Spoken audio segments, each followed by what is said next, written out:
இப்போ வந்து ஒரு கதை ஒன்று சொல்ல போகிறேன், நல்லா கேட்டுங்க. இப்போ வந்து உங்கள் வீட்டில் வந்து ஒரு 2 வயசு 3 வயசு குழந்த ஒன்று இருக்குது. அந்த குழந்தை இருக்குது அப்படின்றப்ப நீங்கள் வந்து டெய்லி வீட்டுக்கு ஏதோ ஒரு திங்ஸோ பொருளோ வாங்கிட்டு போகிறீங்க. போகும்போது அந்த குழந்தை வந்து உங்களை பார்த்து இமேஜின் பண்ணிங்க எல்லாரும்.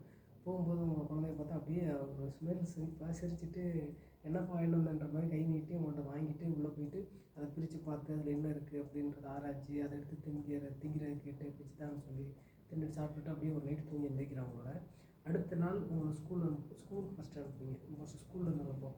ஸ்கூலுக்கு ஃபஸ்ட் அனுப்புவீங்க அந்த குழந்தைய. நல்லா படிச்சுட்டு வாமா அப்படின்னு சொல்லி ட்ரெஸ்ஸிங்லாம் பண்ணி அனுப்பிச்சிட்டு வரீங்க. நீங்கள் வந்து ஒரு ஒர்க் பண்ணிகிட்ருக்கீங்க. என்னமோ ஒரு ஒர்க் டிரைவராக இருக்கீங்க, இல்லை சம்திங் வேறு ஏதோ ஒரு ஒர்க் பண்ணிகிட்ருக்கீங்க அப்படின்றப்ப நீங்கள் ஒர்க் பண்ணிட்டு இருக்கும்போது உங்களுக்கு ஒரு கால் வருது. கால் வந்து என்ன சொல்கிறாங்க அப்படின்னா, ஹலோ யார் அப்படின்னு கேட்கும்போது என்ன சொல்கிறாங்க, இந்த பொண்ணோட அப்பா தானே நீங்கள்? ஆமாம். சார் நீங்கள் கொஞ்சம் ஹாஸ்பிட்டல் வரைக்கும் வர மாதிரி இருக்குது அப்படின்னு சொல்கிறாங்க.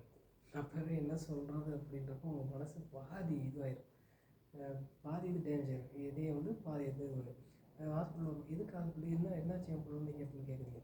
என்னாச்சு அந்த குழந்தைங்கன்னு கேட்கும்போது, அங்கே என்ன நடக்குது, உங்களுக்கு வந்து என்ன நடந்துச்சு ஏது நடந்துச்சு தெரியாமல் நீங்கள் ஹாஸ்பிட்டல் கலர் அடித்து ஓடுறீங்க.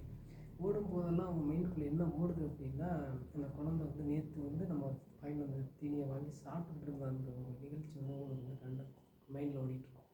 உங்களுக்கு ஊட்டி விட்டு அந்த ஞாபகங்கள் வந்து உங்களுக்கு ஓடிட்டுருக்கும்.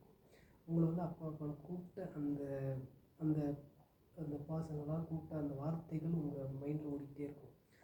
இப்படியே இருக்கும்போது நீங்கள் ஹாஸ்பிட்டல் நோக்கி ஓடுறீங்க. ஓடி போய் பார்க்கும்போது அந்த குழந்த லாஸ்ட்டு செகண்டில் உயிரோடு இருக்குது. எப்படி இருக்குது அப்படின்னா, ஒரு ஒரு 40 வயசு 30 வயசு ஆளால் கற்பழிக்கப்பட்டு கடைசி செகண்டில் அந்த உயிர் இருக்குது. அந்த குழந்தைய போய் நீங்கள் வந்து பார்க்குறீங்க. அந்த ஹாஸ்பிட்டலில் பெட்டில் படுத்துருக்கு. பெட்டில் படுத்துருக்கும் போது அந்த எப்படி சொல்கிறது, எனக்கு ஒரு மாதிரி இருக்குது சொல்கிறேங்க. திரும்பி இப்படி கடைசி மூச்சு விட்டுக்கிட்டு இருக்கும்போது ப்ரீத் ஆகும்ல, அப்படி ப்ரீத் ஆகும்போது நீங்கள் வந்து அந்த குழந்தைய போய்ட்டு அப்படி பார்க்குறீங்க. அந்த செகண்டில் அந்த குழந்தை உங்களை பார்க்குது, அப்பான்னு கூப்பிட்றதுக்கு வருது, யோசிக்குது அந்த குழந்தை. அப்படி யோசிக்க வரும்போது உங்கள் மைண்டு அந்த கண்ணும் உங்கள் கண்ணும் அந்த குழந்தையோட கண்ணும் பார்க்குது. அந்த செகண்டில் ஒரு பெத்த தகப்பனா நீ அந்த இடத்துல என்ன பண்ணுவ, என்ன யோசிப்ப?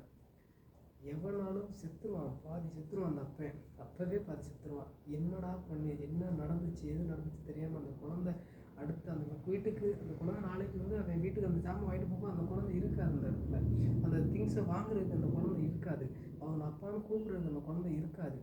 அது அந்த இடத்துல அப்படியே கண்ணை மூடி இறக்குது. இது யாரால் இப்படி நடந்துச்சு அப்படின்னு தெரிஞ்சு அதுக்கு வர்றதுக்குள்ளேயும் அவங்க போய் பாதி செத்துருவான்.